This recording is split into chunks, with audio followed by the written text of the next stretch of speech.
경제브리핑 불편한 진실이 여러분의 확실한 두통 치료제가 되어드리겠습니다. 경제 뉴스가 연예 뉴스처럼 쉽게 들리는 그날까지 경제브리핑 불편한 진실.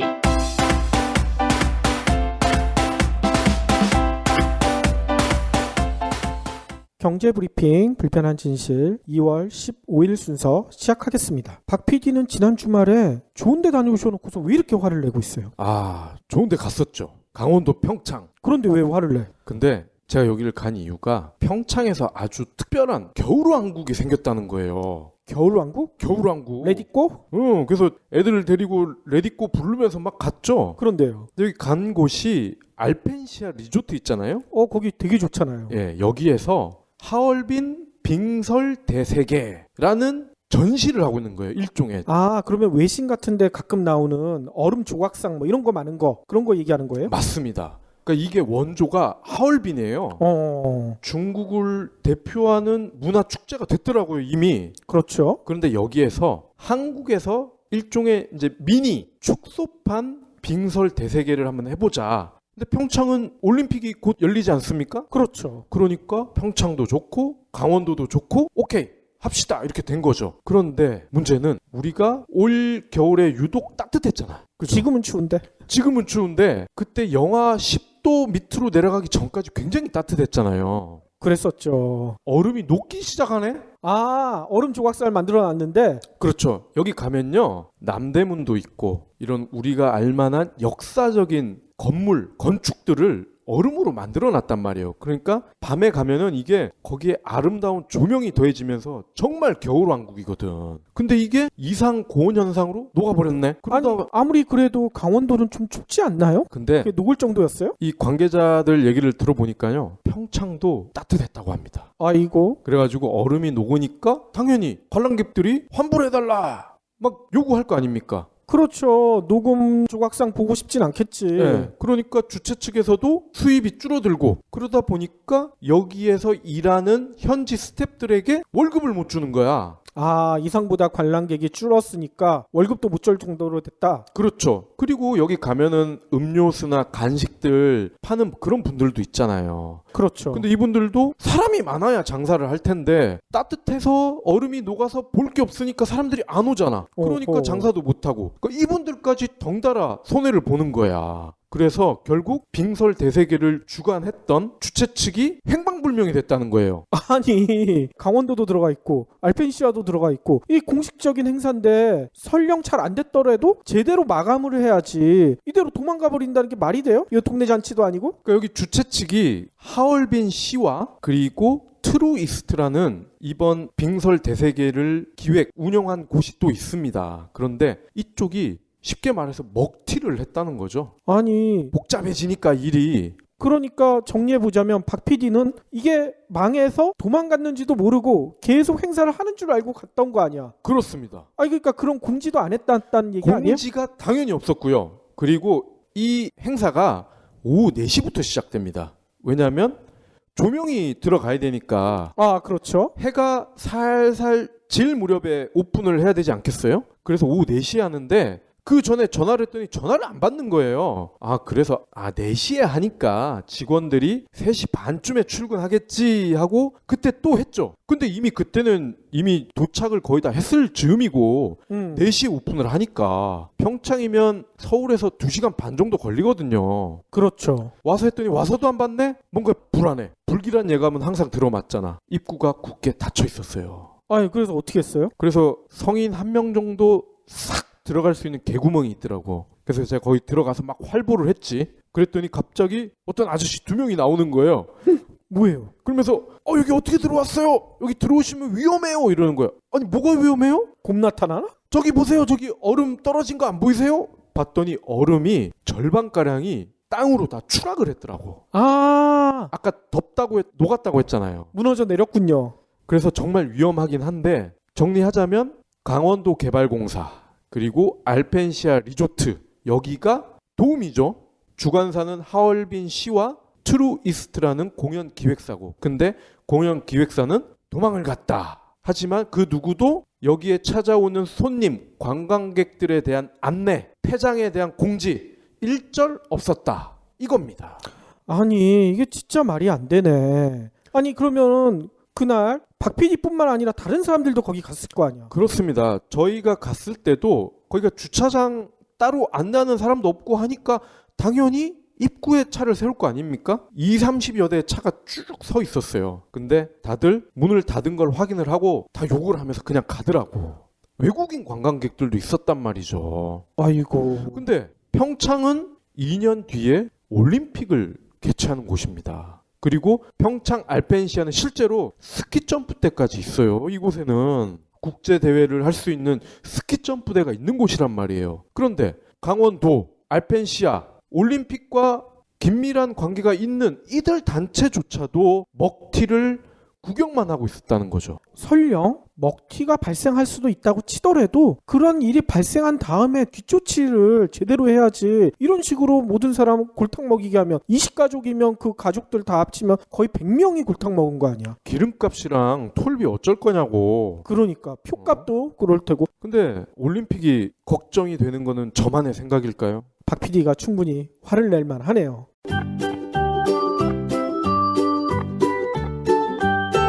인류 최대 사기극이 뭔 줄 알아? 조이팔? 땡! 10,000년 전에 농업혁명이야. 에이 말도 안 돼. 그럼 퀴즈 하나 더. 10만 년 전에는 인류가 몇 종이었는지 알아? 하나 아니면 둘. 또 땡! 6종이나 있었어. 에이 믿을 수가 없어. 못 믿겠다고? 요즘 책도 안 봐? 김영사 베스트셀러 사피엔스에 다 나온다고. 그럼 인류 미래에 대한 이야기도 나와? 당연하지. 인간이 신을 발명할 때 역사는 시작됐고 인간이 신이 될 때 역사는 끝난다. 저자인 유발 하라리 교수의 말이야. 멋지지? 정말 멋진데? 나도 읽어보게. 책 좀 빌려줘. 안 돼. 때타. 에이 치사해서 나도 당장 사서 본다. 유인원에서 사이보그까지 인간 역사에 대담하고 위대한 질문 사피엔스. 그러면 오늘 꼭 챙겨야 할 경제 브리핑. 예전에 행복은 성적순이 아니잖아요 라는 영화 혹시 기억나세요? 아 김미연이었나요? 이미연. 아 이미연이었군요. 그쵸. 그때 남학생들 책받침으로 다 가지고 있었던 이미연 씨가 아주 젊었을 때 찍은 영화인데 이게 지금 사실이 된 것 같아. 행복은 성적순이다. 아 제목은 아니잖아요.잖아요. 그렇죠. 아 근데 기잖아요야. 아 기잖아요가 됐다고. 아 이거 사투리인가? 그렇잖아요. 네. 오늘 김영철 상명대 교수가 논문을 발표했어요. 제목이 행복은 성적순이 아니잖아요. 학력의 비경제적 효과 추정. 좀 길죠? 김 교수가 9,997명. 아, 10,000명이 조금 안 돼요. 이들을 상대로 전반적인 삶에 대한 만족도 이걸 조사를 했어요. 그런데 대학 수준과 학력에 따라서 생활 만족도가 달라지나 이거를 분석을 한 거예요. 오호. 자, 그런데 학력 수준을 대학별 입학생 평균 대입 성적을 추정을 해서 상위권대 10개, 중상위권대 30개, 중하위권대 40개, 기타 4년제, 전문대, 고졸, 중졸 이하 이렇게 아주 세분했어요. 분석 결과 학력 수준이 높을수록 만족도가 높아지는 것으로 나타났습니다. 유효 응답자 중에서 자신의 생활을 만족한다 응답한 비율이 30%. 그런데 상위권대 출신 중에서 만족한다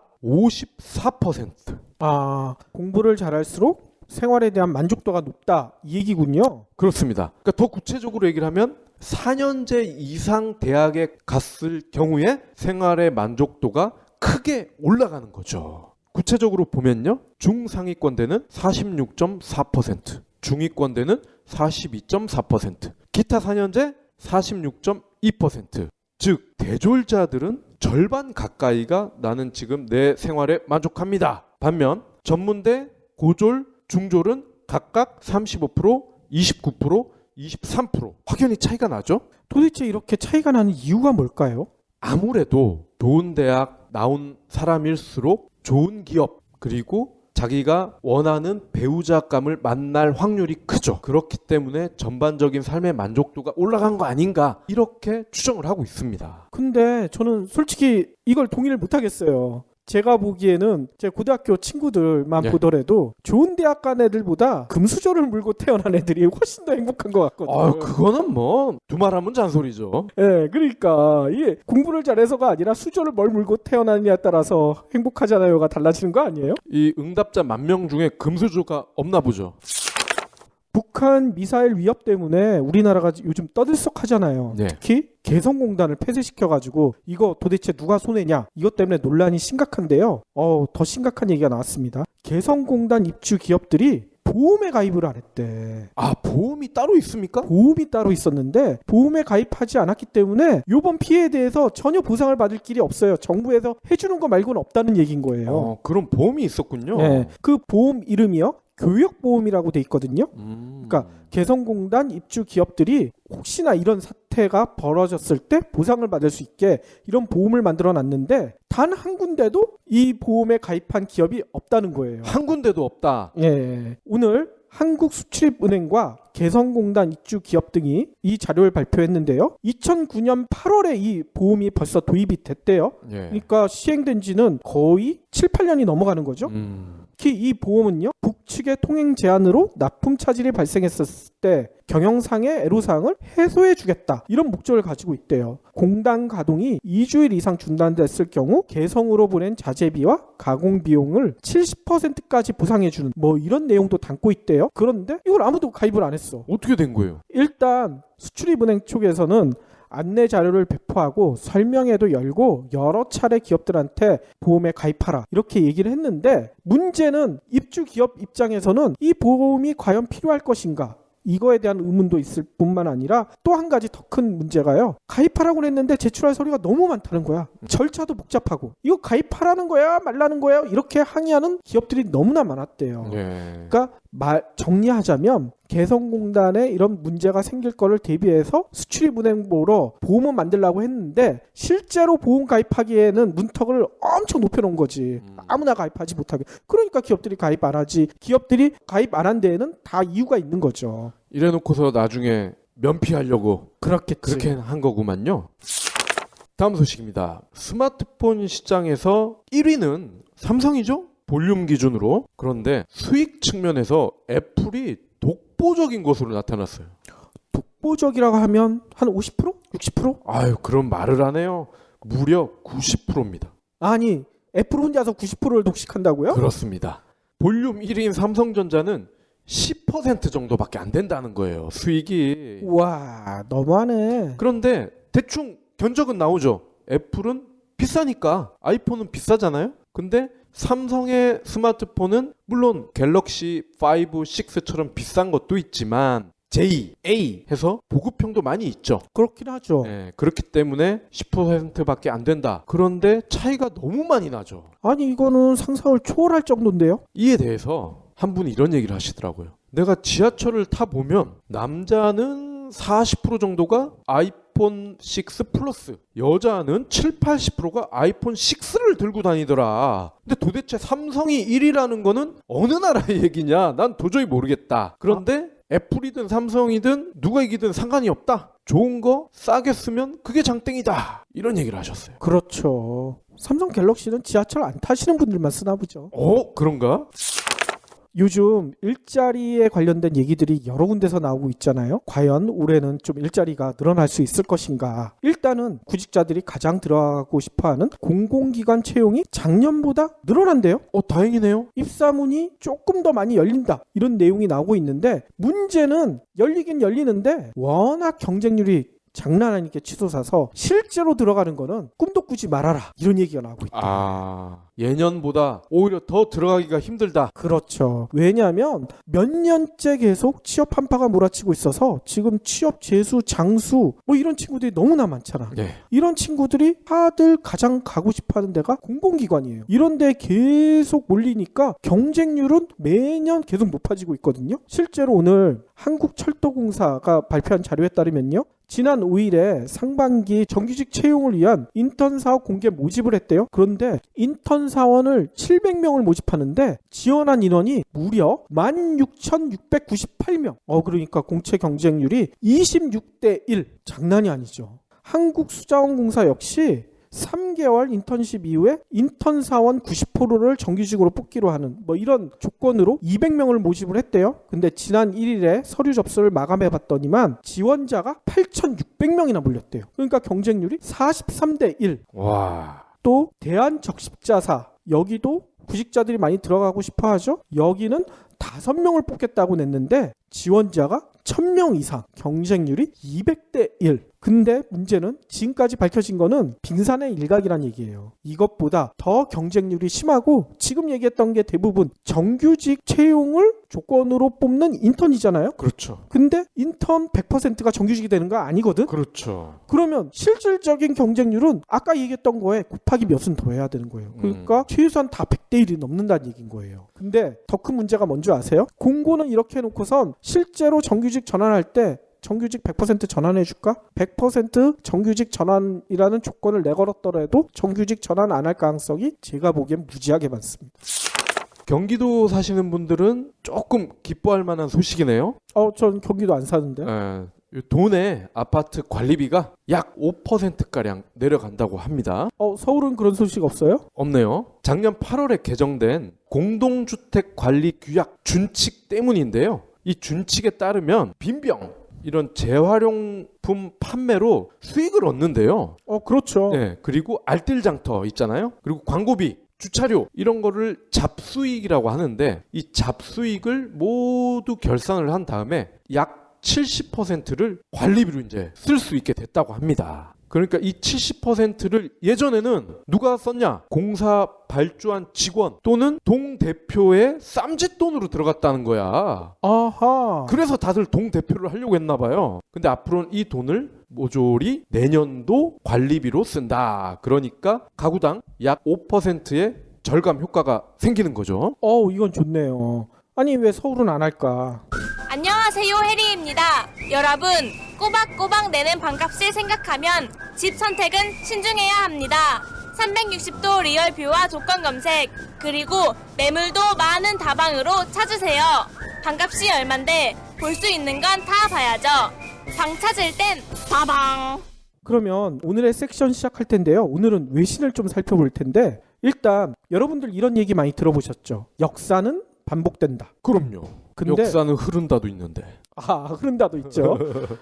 아무튼 역사는 반복된다는 얘기가 최근 국제 금융시장에 또다시 나오고 있대요. 왜 그런가 지금부터 설명을 들어보시면 좀 이해가 되실 거예요. 요즘 글로벌 금융시장의 가장 큰 화두가 뭐냐면 마이너스 금리잖아요.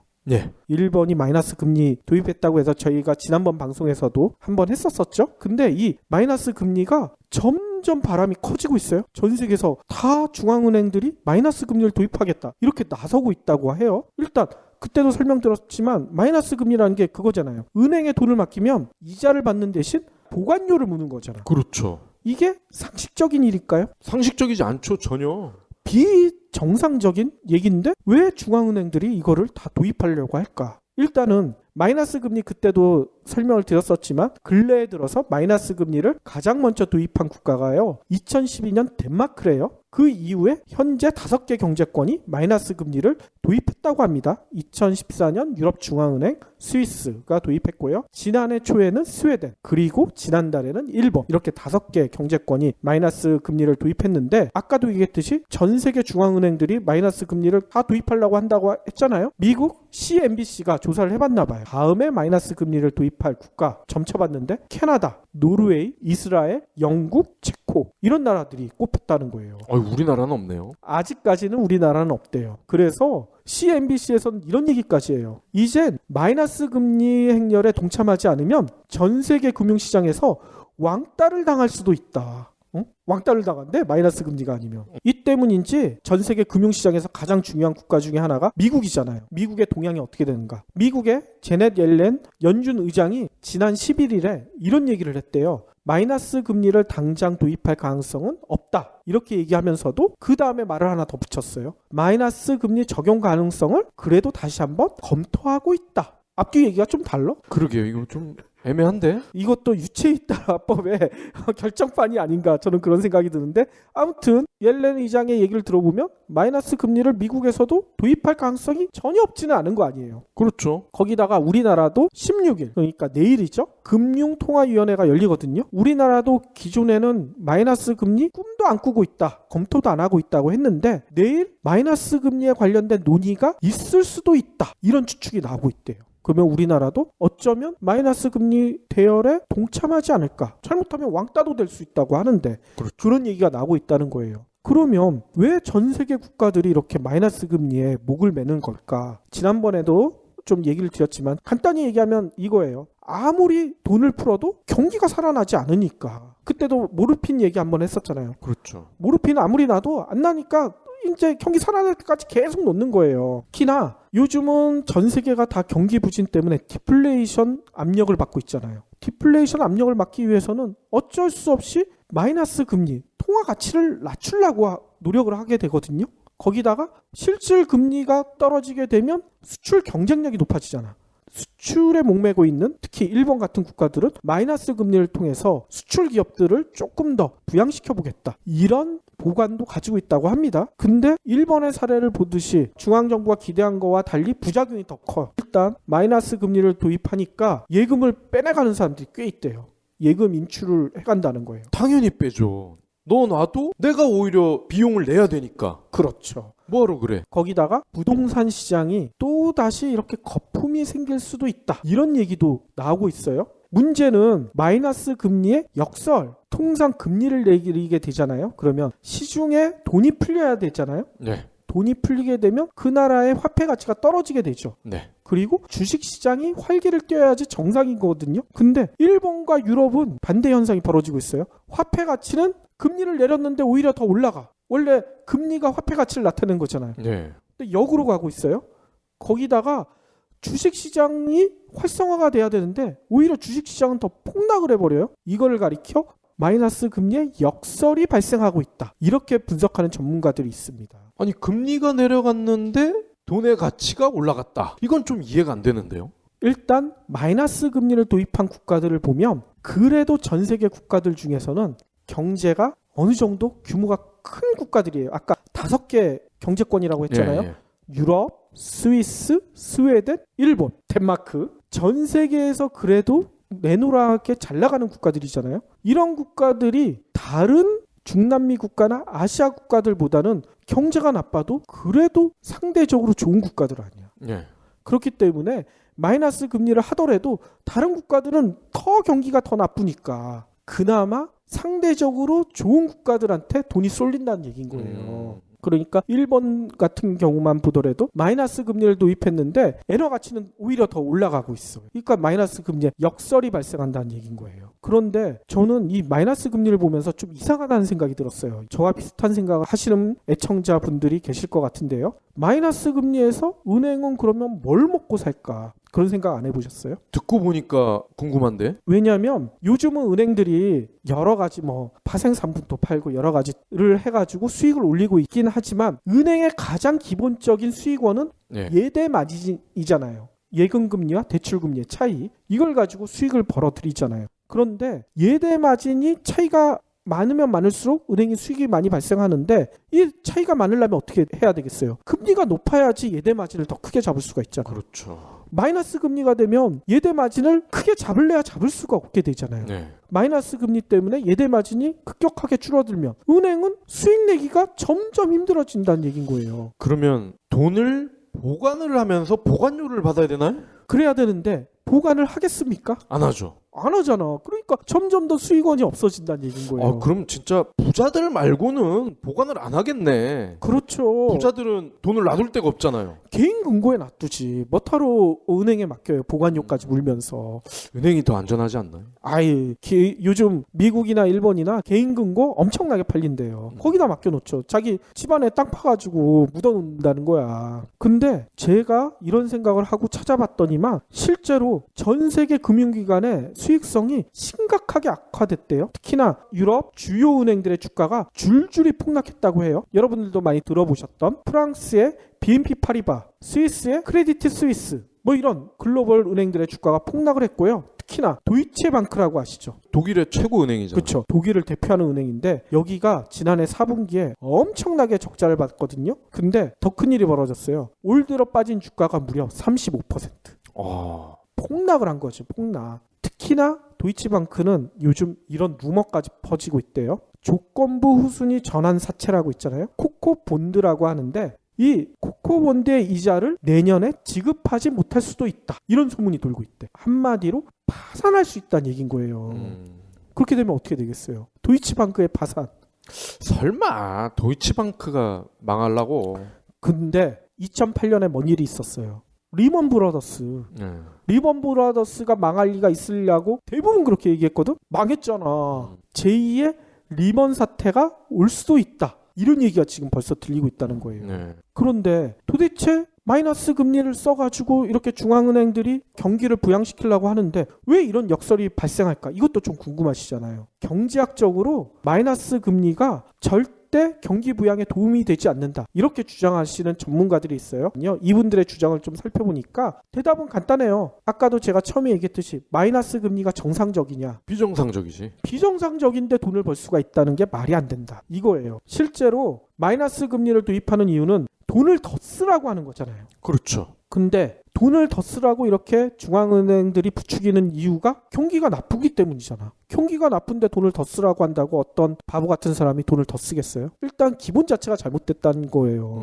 돈을 아무리 더 쓰라고 해도 경기가 일단 살아나기 시작해야 돈을 더 쓰겠지. 경기가 나쁘니까 일단 돈만 더 써라고 한다고 돈을 더 쓸 사람은 없다는 거죠. 그렇죠. 특히나 마이너스 금리보다 디플레이션으로 물가가 추락하고 있잖아. 요즘 디플레이션 압력 때문에. 그러면 재화나 서비스 이런 것들을 사는 것보다 물건을 사는 것보다 수수료를 물더라도 은행에 넣어놓는 게 오히려 더 이득인 거야. 더 나아가 개인금고에 넣어놓는 게 돈을 그냥 쟁여놓고 있는 게 오히려 더 이득인 거예요. 왜냐면 물가는 점점 떨어지고 있는데 물건 살 이유가 없잖아. 돈을 더 쓸 이유가 전혀 없다고요. 개인한테는. 기업도 마찬가지예요. 기업도 배당 수익률이라는 게 있잖아요. 근데 대출 금리가 배당 수익률보다 낮아지게 되잖아. 마이너스 금리가 되면. 그러면 기업들은 어떻게 하겠어요? 현금을 쌓아놓고선도 오히려 빚을 더 내서 자사주를 매입하거나 배당금을 지불해. 이게 훨씬 더 자기들한테 이득이잖아. 그렇죠. 투자를 할 이유가 없어요. 그냥 은행에서 돈 빌려다가 돈 쓰는 게 훨씬 더 낫다니까. 그러니까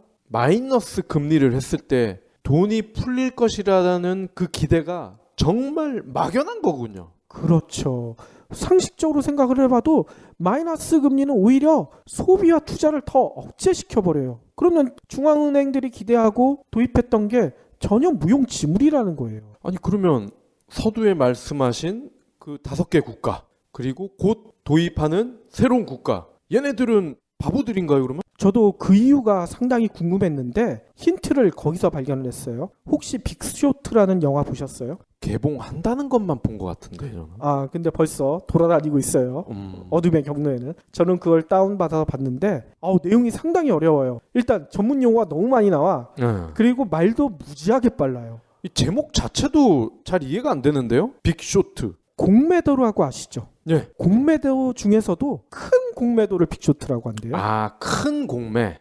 그러니까 경제가 아예 폭락할 것이다. 여기다 모든 걸 다 몰빵하는 사람들. 이런 걸 빅쇼트라고 하는데 실제로 빅쇼트의 배경이요. 이 영화의 배경이 2008년 미국 서브프라임 모기지 사태. 이때 발생했던 실화를 바탕으로 하고 있대요. 이 영화에서는 그 얘기가 나와요. 주택담보대출을 기초자산으로 만든 모기지 있잖아요. 예. 이 모기지 시장이 절대 무너지지 않을 것이다. 대부분의 금융 월가에서는 그렇게 얘기를 했거든요. 근데 몇몇 사람들이 계산을 해봤더니 이게 아닌 거야. 이 모기지 시장이 무너질 수도 있겠구나. 그래서 그 사람들은 공매를 친 거예요. 엄청난 돈을 번 얘기를 담고 있는데 이 영화를 보면서 진짜 짜증이 많이 나요. 거기 나왔던 금융계 월가 사람들이 도덕성이라고는 눈꼽만치도 없는 거야. 그렇죠. 자기는 돈만 벌면 되는 거야. 집 있는 사람들이 집 빼앗겨가지고 거리에 나앉고 이런 상황에 대해서는 전혀 상관없이 자기들은 돈만 벌면 된다. 이런 탐욕을 다루고 있어서 이 영화가 상당히 의미 있다고 생각이 드는데 제가 드리고 싶은 얘기는 이 영화의 첫 문장이 뭐로 시작하냐면요. 공경에 빠지는 것은 뭔가를 몰라서가 아니다. 뭔가를 확실히 안다는 착각 때문이다. 이 얘기가 뭐냐면 마크 트웨인 아시죠? 네. 마크 트웨인이 남긴 말이거든요. 근데 이 말이 처음에 나와요.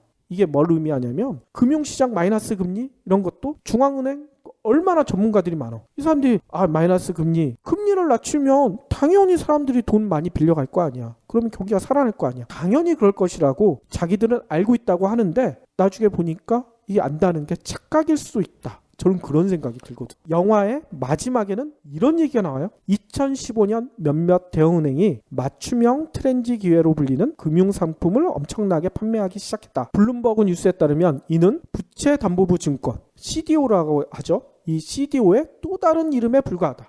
이런 얘기를 하거든요. 이게 뭐냐면 서브프라임 모기지 사태를 불러일으킨 게 이 CDO 때문이에요. 예. 근데 이 CDO를 또 다시 2015년 되니까 또 팔고 있다는 거야. 역사에서 교훈을 얻지 못하면 비극은 되풀이된다. 이런 얘기가 있잖아요. 아까 역사가 반복된다. 처음에 말씀드렸듯이 2008년에 그 교훈을 아직도 전 세계 금융권이 깨우치지 못하고 또 다시 비극을 되풀이하지 않는가? 저는 그런 생각이 들더라고요. 근데 역사가 반복되는 거는 과거를 보면 맞는 것 같은데 너무 짧아요. 이 2008년이었잖아요. 근데 6년, 7년 만에 다시 재발이 된다? 너무 짧은데. 그러면 여러분들은 들으면서 그럼 나는 어떻게 하지? 내가 뭐 도대체 지금 조금 남아있는 자산 어디다 투자해야 돼?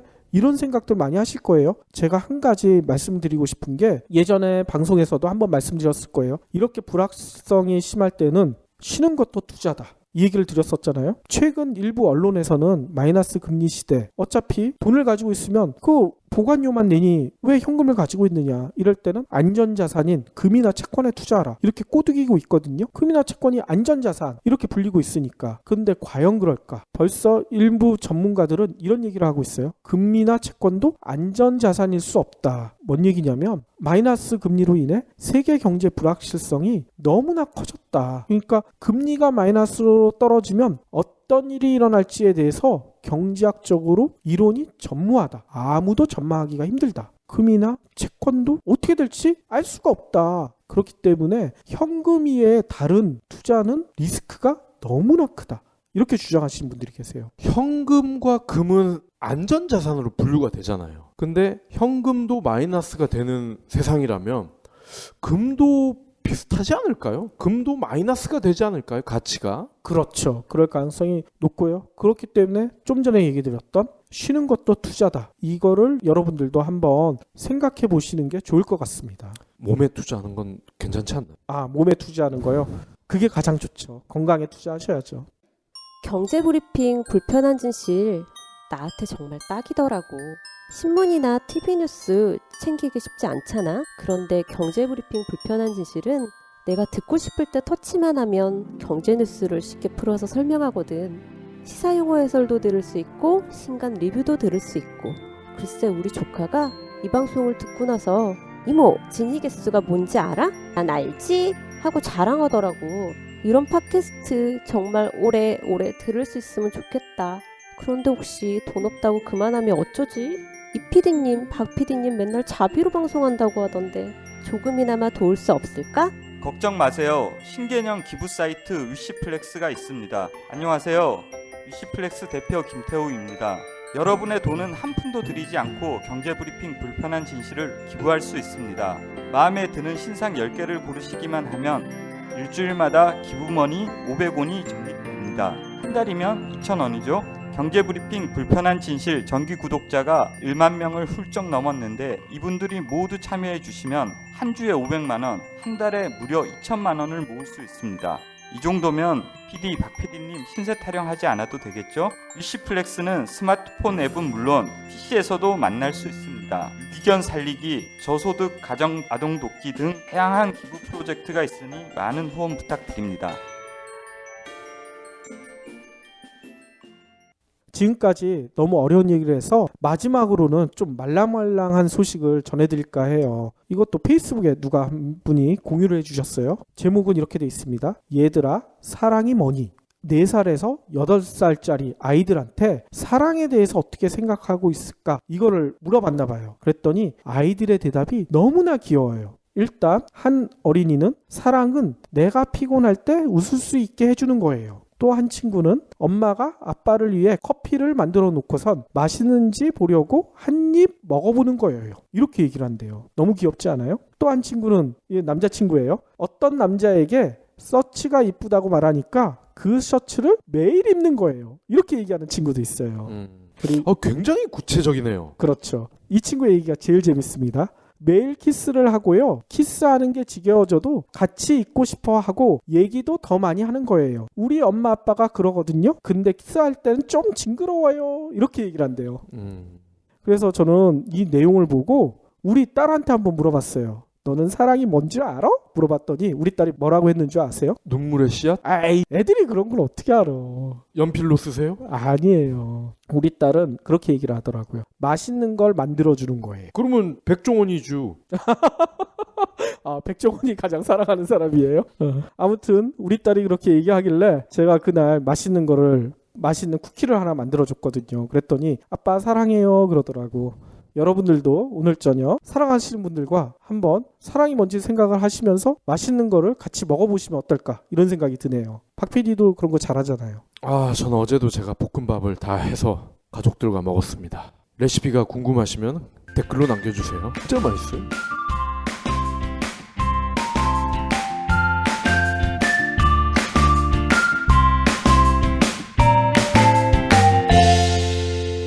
본 팟캐스트의 저작권은 뉴스백에 있습니다.